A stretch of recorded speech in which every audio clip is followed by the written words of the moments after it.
I'm Courtney, 34 years old, and until last month, I was the financial backbone of my entire family. For 6 years, I paid my parents' mortgage, covered my sister Allison's emergencies, and never complained. Then I landed the biggest client of my career, earning a $270,000 bonus after months of sacrifice. I thought they'd be proud. Instead, at our family dinner, they announced they were giving every penny to my sister. Before I continue with how my family betrayed me, drop a comment letting me know if you've ever experienced family financial betrayal. And don't forget to subscribe for more true stories. Growing up in suburban Illinois, I always knew my place in our family hierarchy. My parents, Richard and Margaret Adams, never explicitly said they favored my younger sister, Allison, but their actions spoke volumes. While my academic achievements were met with casual nods, Allison's C-plus grades warranted celebration dinners. When I won the state math competition in 10th grade, my trophy was placed in the garage.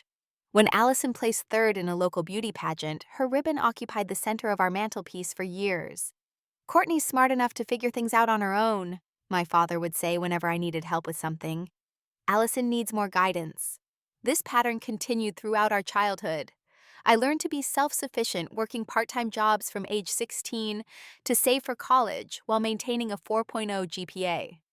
Meanwhile, Allison drifted through high school with mediocre grades and an active social life that my parents funded generously.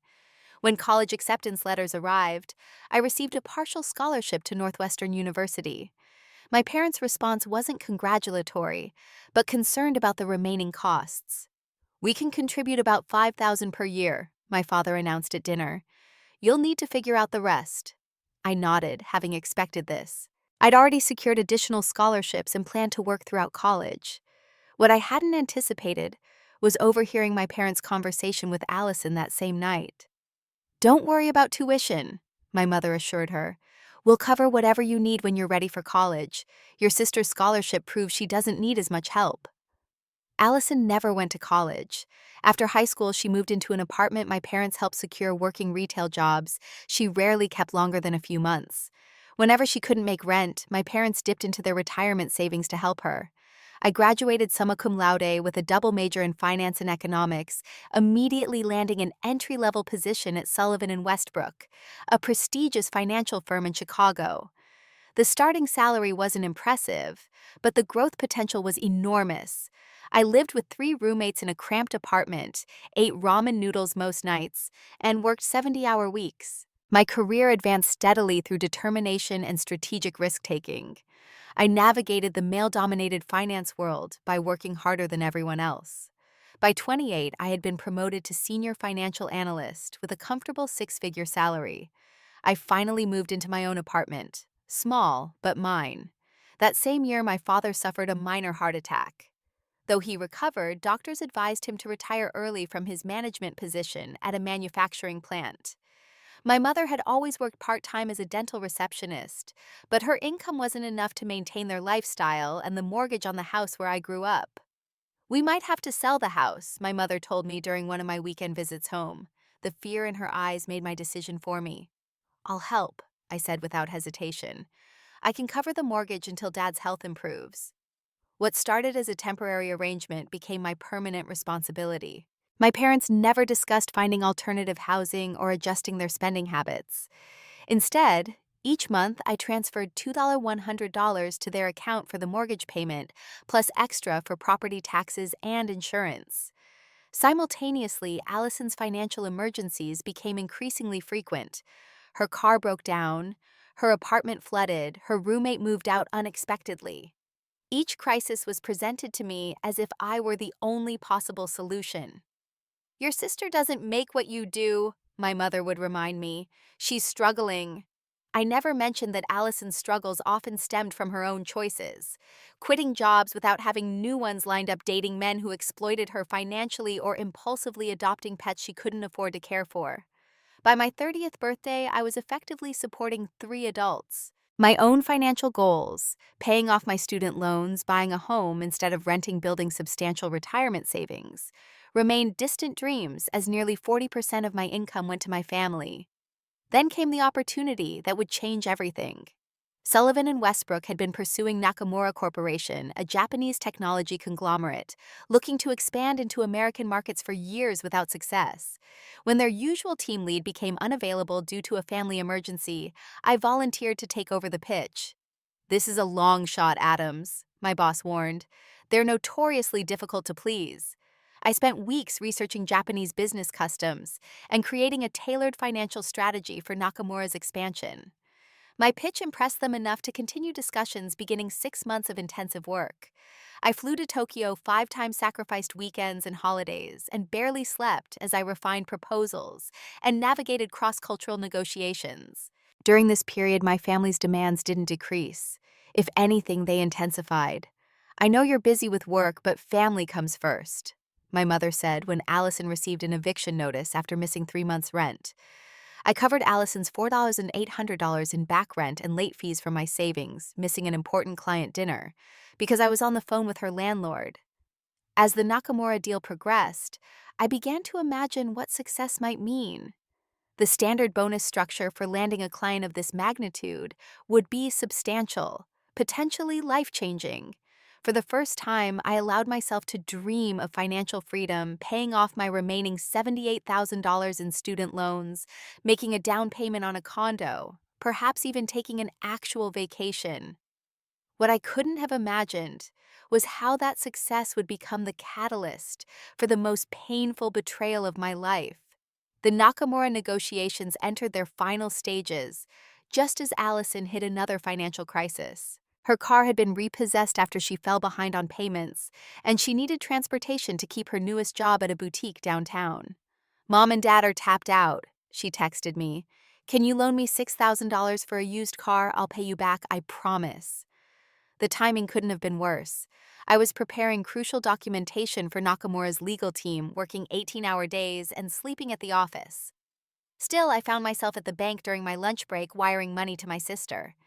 The pattern had become so familiar that I didn't even expect gratitude anymore. Allison sent a quick THX text, and then nothing until her next emergency 3 weeks later, an unexpected dental bill for $2,400. Meanwhile, my parents had their own ongoing needs. My father's prescription costs had increased, and my mother's hours at the dental office had been reduced. The monthly mortgage payment I'd been making for years was now supplemented with an additional $1,500 for their living expenses. "We wouldn't ask if it wasn't necessary," my father said during our brief phone conversations. "You're doing so well, and we're proud of you." That last part, the suggestion that they were proud, was what kept me going. Despite the uneven treatment throughout my childhood, some desperate part of me still craved their approval. Each time I transferred money, I told myself I was being a good daughter, that someday they would recognize my sacrifices. As my workload intensified with the Nakamura deal, I had less time to visit my parents or take Allison's frequent calls. This created a new source of tension.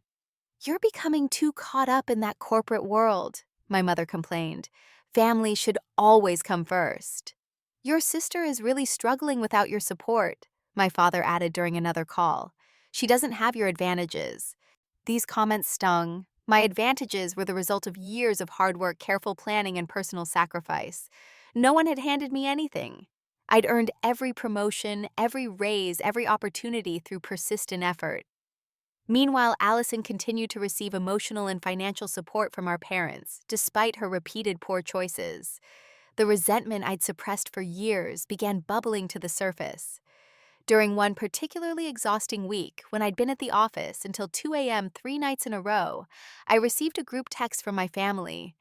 "We're having Sunday dinner this week and expect you to be there," my father wrote. "No excuses about work this time." I typed and deleted several responses before simply writing, "I'll try my best." "Trying isn't good enough," came my mother's immediate reply. "Allison is going through a difficult time and needs her big sister." I later learned that Allison's difficult time was a breakup with a boyfriend she'd been dating for less than 2 months. Meanwhile, I was in the final stages of securing a deal worth millions to my firm, working around the clock, and still maintaining my financial responsibilities to my family. The imbalance had never been clearer. Then came the day that should have been one of the proudest of my career. After months of intense work, Nakamura Corporation signed with Sullivan and Westbrook. The deal was even larger than initially projected, a 5-year contract worth $125 million. My boss called me into his office that afternoon. "Adams, you pulled off the impossible," he said, actually smiling for once. "The partners have approved an exceptional performance bonus, $270,000. I sat in stunned silence, the number repeating in my mind. $270,000. More money than I'd ever seen at once. Enough to completely transform my financial situation. "You've earned every penny," my boss continued. "The bonus will be processed with next month's payroll. Take the rest of the week off. You deserve it."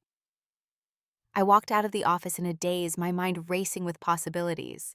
My student loans could be paid in full.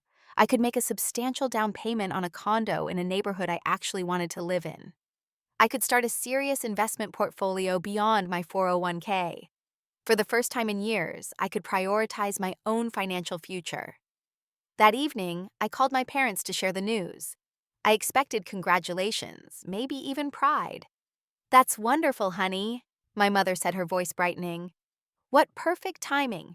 "Perfect timing?" I asked. "Well, with all the family needs right now," she explained. "This is really a blessing." My father got on the line. "We should have a family dinner to celebrate this Sunday. We'll cook your favorites." Their enthusiasm seemed genuine, if oddly focused on the money, rather than my professional achievement. Still, I agreed to Sunday dinner, hopeful that this might finally be the moment they recognized my hard work. The next day, Allison called me directly, something she rarely did unless she needed money. "Court Mom told me about your huge bonus. That's amazing. I always knew you were the smart one."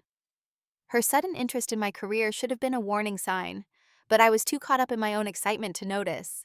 "Thanks, Allie. It's been a crazy few months. So, when do you actually get the money?" She asked, her casual tone not quite masking her interest. "Next month, but I've already planned how to use it. Student loans, down payment on a place." Right, she interrupted. "Well, we'll talk more at dinner Sunday. I have so many questions about your job now. I've always been interested in finance." This was news to me. Allison had never shown the slightest interest in my career before. But again, I ignored the red flag, interpreting her attention as a positive shift in our relationship. Over the next few days, my phone buzzed constantly with family messages. My mother wanted to know exact details about the bonus, when it would arrive, whether it would be a check or direct deposit, what the tax implications would be. My father suddenly had questions about my investment strategies and financial planning. A sense of unease began to form in the pit of my stomach, but I pushed it aside. They were just excited for me, I reasoned. This was their way of showing interest in my accomplishment. I couldn't have been more wrong. Sunday arrived with an unusually warm spring breeze. I'd suggested celebrating at Mariposa, an upscale restaurant downtown, where I'd been wanting to try the chef's tasting menu, but my parents insisted on hosting at their home. "It should be a private family celebration," my mother said. "More intimate." I stopped at a boutique on my way and bought gifts: a silk tie for my father, a cashmere scarf for my mother, and a leather journal for Allison. Despite years of financial imbalance between us, I still wanted to share my success with them. The familiar drive to my childhood home usually brought a mixture of comfort and tension. Today, the anticipation of celebration outweighed the usual stress. Perhaps this achievement would finally reset our family dynamic. Perhaps they would finally see me, really see me, and acknowledge the years of hard work that had brought me here. When I pulled into the driveway, I noticed Allison's new used car already parked, the one I'd recently funded. She rarely arrived early for family gatherings. Another unusual sign. My mother opened the door before I could knock, pulling me into a tight hug. "There's our financial wizard," she exclaimed louder than her typical greeting. The house smelled of pot roast, my childhood favorite, and fresh flowers adorned the entry table. The dining room had been set with the good china and crystal glasses reserved for major holidays. This level of effort was unprecedented for a simple family dinner. My father emerged from his study, something different in his demeanor. He seemed almost nervous as he embraced me. "Proud of you, kiddo," he said, patting my back awkwardly. Allison appeared from the kitchen wearing a dress instead of her usual jeans, her hair styled carefully. "The corporate superstar arrives," she announced, giving me an enthusiastic hug that smelled of unfamiliar expensive perfume. Something felt off. The formality, the excessive warmth, the careful staging, it all seemed performative rather than genuine. Still, I wanted so badly for this to be the recognition I'd craved that I ignored my instincts. We moved to the living room for pre-dinner drinks. My father mixed Manhattans, another special occasion marker in our household. "So, tell us more about this Japanese company," he said, handing me a glass. "Must be pretty big for such a generous bonus." As I began explaining Nakamura Corporation's market position and expansion goals, I noticed my family exchanging glances. They were listening more intently than usual, but something about their attention felt focused on the wrong details. "And the bonus is definitely confirmed," my mother interrupted. $270,000 after taxes. "It's $270,000 before taxes," I clarified. "I'll lose about 35% to taxes, but it's still substantial." Another exchange of glances between my parents. "But you'll have the full amount initially, right?" Allison pressed. "Before you pay the taxes." "No, the taxes are withheld automatically." I explained, increasingly confused by their fixation on these details, rather than the professional achievement itself. My father cleared his throat. "Well, before dinner, we actually have some important family matters to discuss." There it was, the transition I'd been subconsciously dreading since I'd arrived. My stomach tightened as we moved to the dining room. My mother busied herself bringing out the carefully plated appetizers, while my father took his position at the head of the table. Allison sat across from me, unable to completely suppress a small anticipatory smile. "Let's wait on the business talk," my mother suggested. "Let's just enjoy our meal first." Dinner progressed with unusual formality. My parents asked polite questions about my work life, carefully avoiding any mention of money until the dessert plates had been cleared. Then my father tapped his water glass with a spoon, a gesture so ceremonial it sent a chill down my spine. "Now seems like the right time to discuss the family matter I mentioned," he announced. I nodded, taking a sip of water to ease my suddenly dry throat.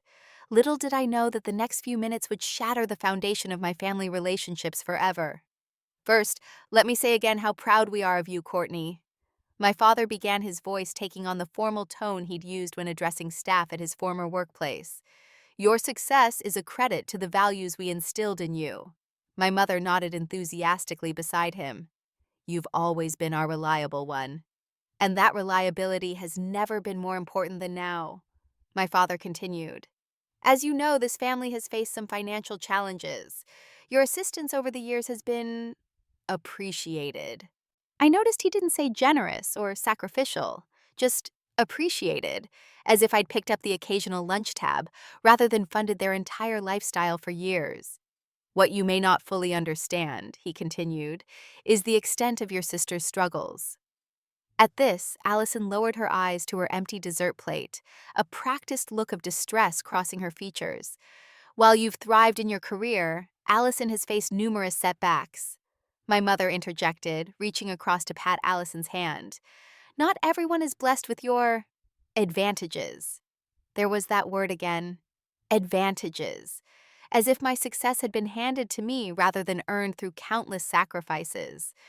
"We've been discussing this as a family," my father said pointedly, excluding me from this family conversation. "And we've come to a decision about your bonus." My heart began pounding so loudly I was certain everyone at the table could hear it.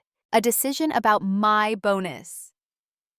"Your sister deserves everything," my father stated firmly.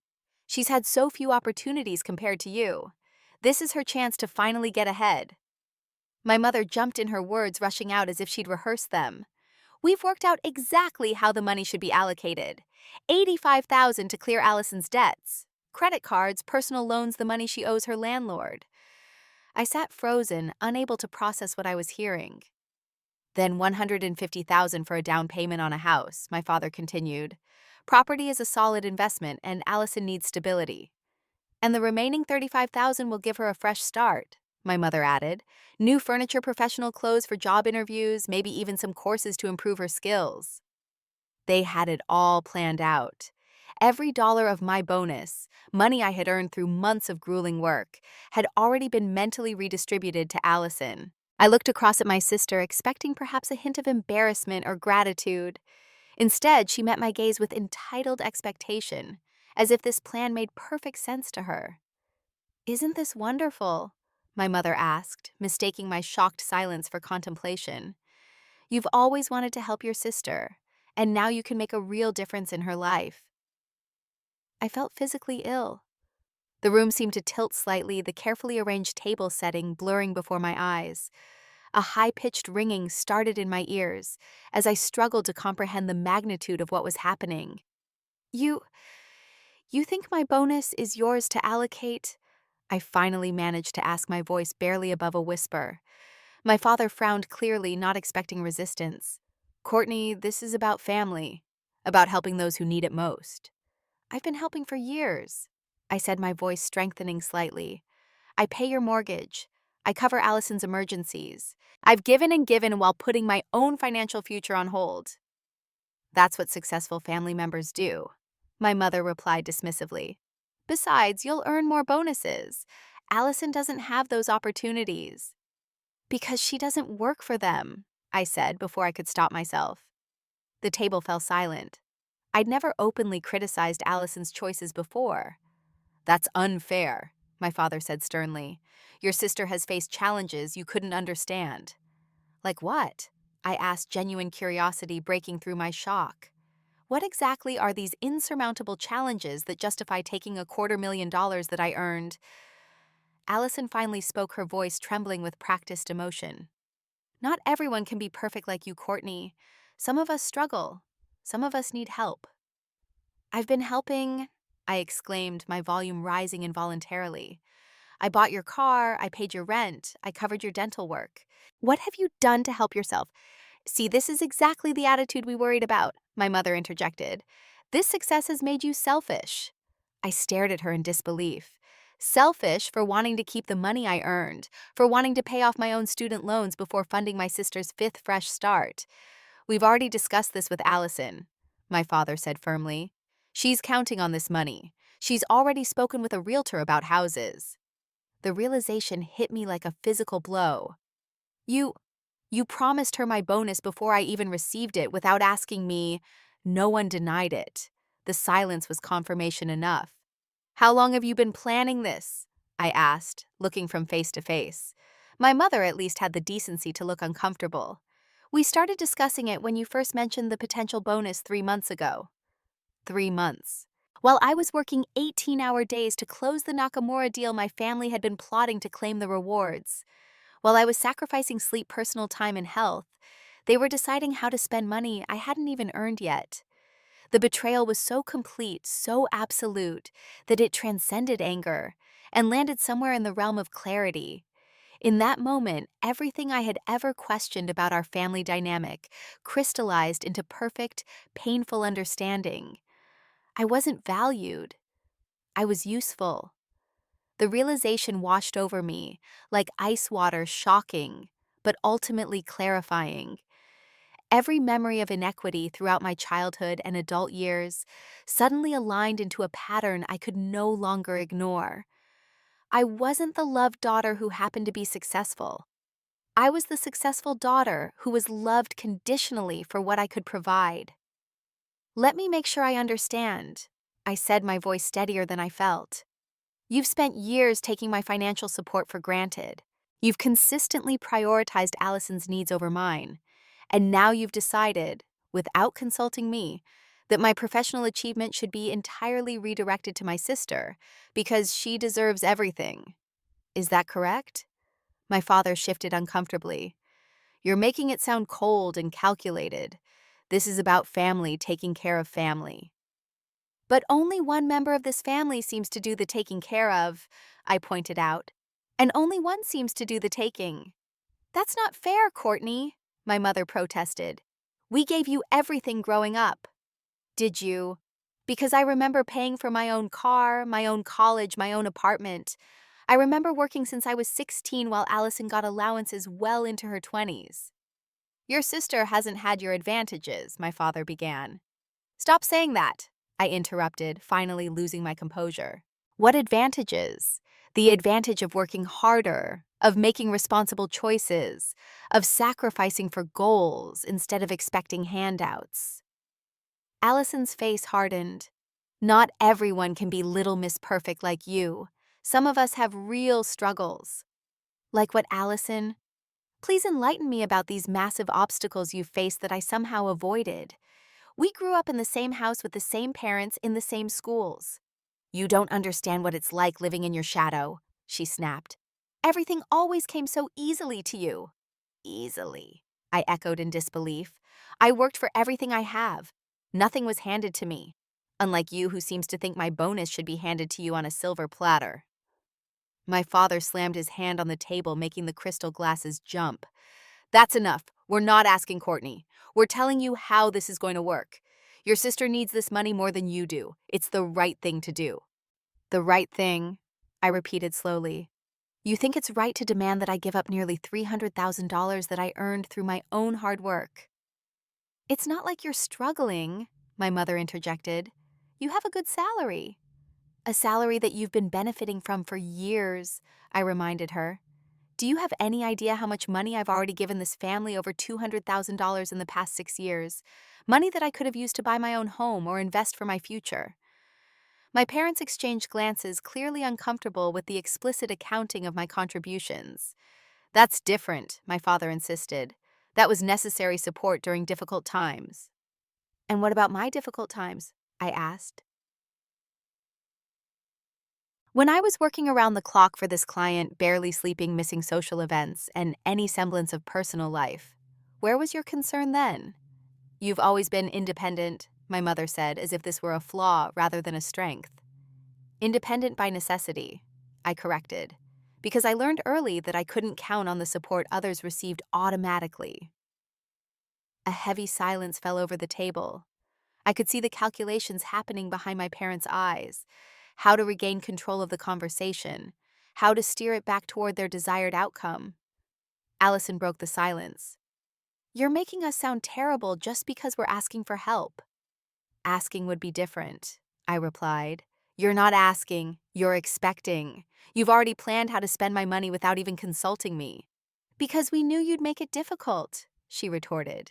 You always have to be the martyr, the perfect daughter making sacrifices. Maybe for once you could just help without the drama. The sheer audacity of her statement left me momentarily speechless. My years of financial support recast as drama rather than genuine sacrifice. When did you decide the bonus was yours? I asked her directly. Was it when Mom first mentioned it? Or did you wait a respectful 5 minutes? See, this is why we didn't discuss it with you first, my father interjected. This attitude. My attitude. I laughed, though there was no humor in it. You ambush me with plans to redistribute my earnings, and my resistance is an attitude problem. Family helps family, my mother repeated, as if this mantra could override all logic and fairness. You've been blessed with success. Now it's time to share those blessings. I have shared, I said quietly. For years I've shared. I've enabled lifestyles that none of you could maintain without my support. And not once, not a single time, have any of you acknowledged the sacrifices I've made to provide that support. My father's face reddened. So it's gratitude you want, fine. Thank you, Courtney, for being a supportive daughter. Now can we get back to discussing the practical details of the bonus distribution? Something broke inside me at that moment, the last thread of hope that they might recognize the injustice of their demand. The casual dismissal of years of support as something that merely required a perfunctory thank you before returning to their plan to claim my hard-earned reward. I looked around at the faces of my family members, my father's authoritative expectation, my mother's manipulative concern, my sister's entitled impatience, and saw them clearly for perhaps the first time. This wasn't love. This wasn't family. This was exploitation dressed up as familial obligation. In that moment of clarity, I made a decision that would alter the course of our family dynamic forever. I felt strangely calm as I looked at each of my family members. The shock and anger had passed, replaced by a serene certainty about what I needed to do. I've come to a decision, I said quietly, placing my napkin beside my plate. They all leaned forward slightly, mistaking my calm for capitulation. I won't be giving any of my bonus to Allison. My father's face darkened. This isn't a negotiation, Courtney. You're right, I replied evenly. It's not. It's my money earned through my work, and I've already decided how it will be used. After everything we've done for you, my mother began. What exactly have you done for me lately? I interrupted, my voice still steady. I've been paying your mortgage for 6 years. I've funded Allison's emergencies and your expenses. I've been the provider, not the provided for. That's your responsibility as the successful one in the family, my father insisted. No, I said firmly. It was my choice. A choice I made out of love and a sense of obligation that I now realize was entirely one-sided. I reached into my purse and pulled out my planner, opening it to a blank page. With deliberate movements, I wrote out a simple statement and signed it. What are you doing? Allison demanded, craning her neck to see. I slid the paper to the center of the table. Consider this my formal resignation as this family's financial support system. They stared at the paper in confusion. Effective immediately, I will no longer be paying the mortgage on this house. I will no longer be covering Allison's emergencies. I will no longer be the solution to this family's financial problems. The stunned silence that followed was almost satisfying. You can't be serious, my mother finally whispered. I've never been more serious about anything in my life, I assured her. Tonight has shown me exactly where I stand in this family, not as a daughter or sister to be proud of, but as a resource to be exploited. That's not fair, Allison protested. No, it's not, I agreed. None of this has been fair, but that changes tonight. My father's expression shifted from anger to calculation. You're upset. We understand. Let's take a step back and discuss this more calmly. There's nothing to discuss, I said, standing up from the table.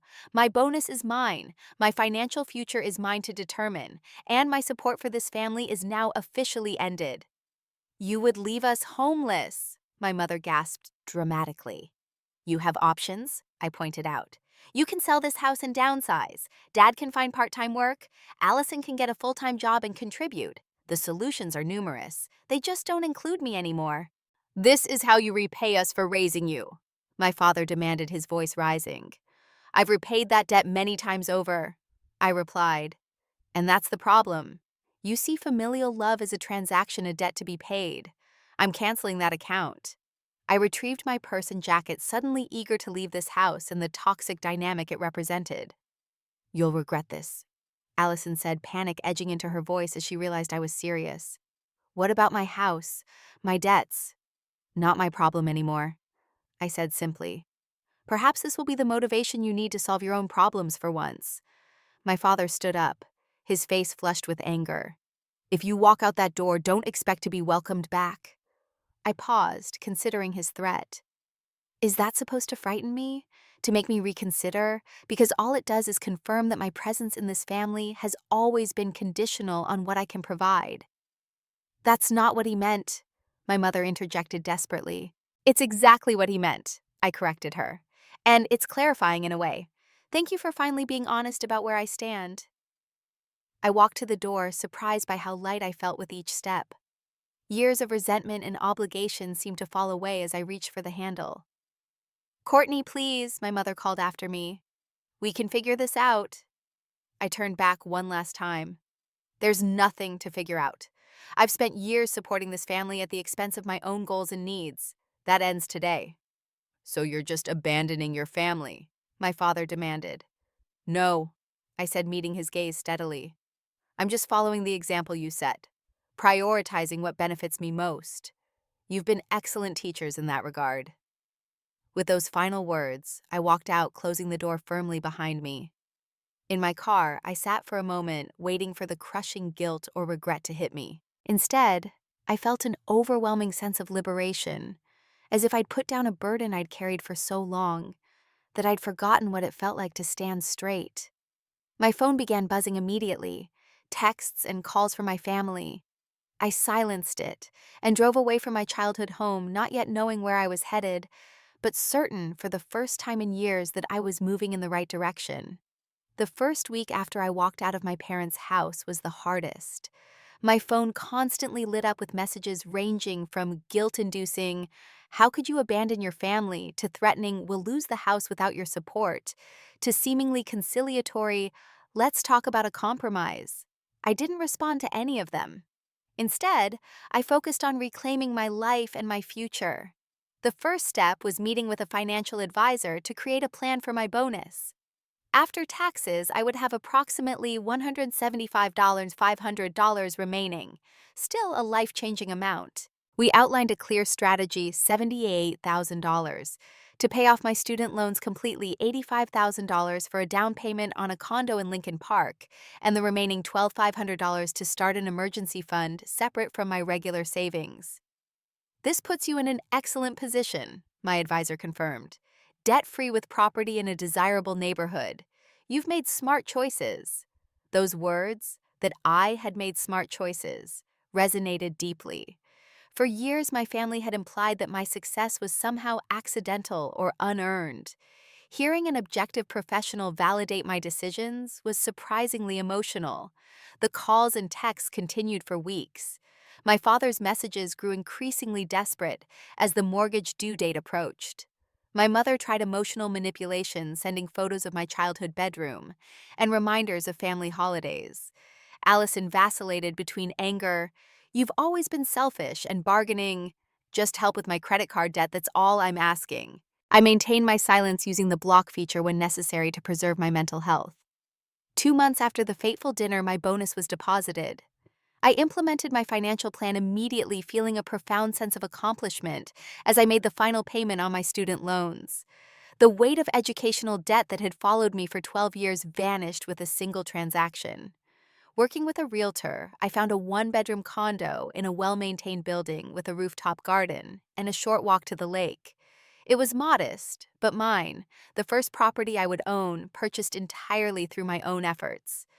During this period of external achievement, I also began addressing my internal landscape. I started seeing a therapist who specialized in family dynamics and financial trauma.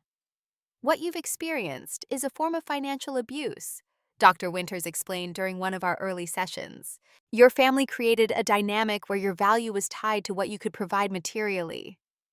I should have recognized it sooner, I said, still struggling with guilt despite my resolve. These patterns develop slowly, especially when they begin in childhood, she assured me. The important thing is that you've recognized it now and taken steps to protect yourself. Through therapy, I began to understand how my family's behavior had shaped my self-perception and relationships. I had become so accustomed to giving without receiving that I struggled to identify my own needs and boundaries in all aspects of life, not just with my family. Your worth isn't measured by what you give to others, Dr. Winters reminded me often. You deserve to prioritize yourself. 4 months after I cut financial ties with my family, I received an unexpected email from my father. Unlike his previous communications, this one lacked accusations or demands. We've sold the house and found a 2-bedroom apartment that fits our budget. Your mother has increased her hours at the dental office, and I've taken a part-time position as a consultant for a small manufacturing firm. Allison has moved in with us temporarily while she sorts out her finances. The email concluded with a single sentence that, while not quite an apology, acknowledged the shift in our relationship. We're managing on our own now. I sent a brief neutral response. I'm glad to hear you found solutions that work for your situation. This exchange marked the beginning of a very different relationship with my family. Over the following months, contact remained minimal, but gradually evolved from crisis-centered to occasional updates. Without the financial dependency, we all had to determine whether there was anything else binding us together. At work, freed from the constant drain on my resources, I found new energy and focus. 6 months after the Nakamura deal, I was promoted to head of international accounts, a significant advancement that came with another substantial salary increase. My boss noted the change in my performance review. You've always been dedicated and talented, but recently you've shown a new level of confidence and assertiveness that's been noticed by the executive team. This observation perfectly captured how the boundaries I'd established in my personal life had positively impacted my professional presence. Without the constant weight of family expectations and demands, I stood taller, spoke more confidently, and advocated more effectively for myself and my clients. Nearly a year after the family dinner that changed everything, I hosted a housewarming party at my condo, surrounded by colleagues who had become friends and friends who had become chosen family. I realized how much richer my life had become. to new beginnings. My friend Maya toasted, raising her glass. And to knowing your own worth. Later that evening, as my guests were leaving, I received a text from Allison, our first direct communication in months. I have a job interview next week for an office manager position. It's more responsibility than I've had before. Any advice? It wasn't an apology or acknowledgement of past behavior, but it was something I'd never seen from her before, an attempt to solve her own problem rather than expecting someone else to solve it for her. I considered ignoring the message, but instead replied with simple, practical advice about interview preparation. Her response came quickly. "Thanks, I'll let you know how it goes." 2 weeks later, she texted again. "Got the job, starting Monday." "Congratulations," I replied. "That's great news." These small exchanges didn't erase the past or herald an immediate reconciliation, but they suggested that perhaps in their own way my family was learning the same lesson I had, that true strength comes not from dependency, but from self-reliance. My relationship with my parents remained more distant, occasional phone calls always brief and carefully avoiding any mention of financial matters. My mother once tentatively suggested a family dinner, but I declined, not yet ready to revisit the scene of such betrayal. Instead, I focused on building the life I wanted, one defined by my choices rather than others' expectations. I mentored younger women in finance, sharing not just professional wisdom, but the personal lessons I'd learned about setting boundaries and recognizing self-worth. I volunteered with a financial literacy program for high school girls, helping them understand money management basics that I wished I'd learned earlier. One year after walking out of my parents' house, I stood on the rooftop garden of my condo, watching the sunset over the Chicago skyline. My phone buzzed with a text from my boss about a potential new client, another opportunity to prove my value professionally. But unlike before, this opportunity didn't come with the weight of knowing any success would immediately be claimed by others. The freedom I felt wasn't just financial. It was the profound liberty of knowing that my worth wasn't measured by what I gave to others, but by the life I chose to create for myself.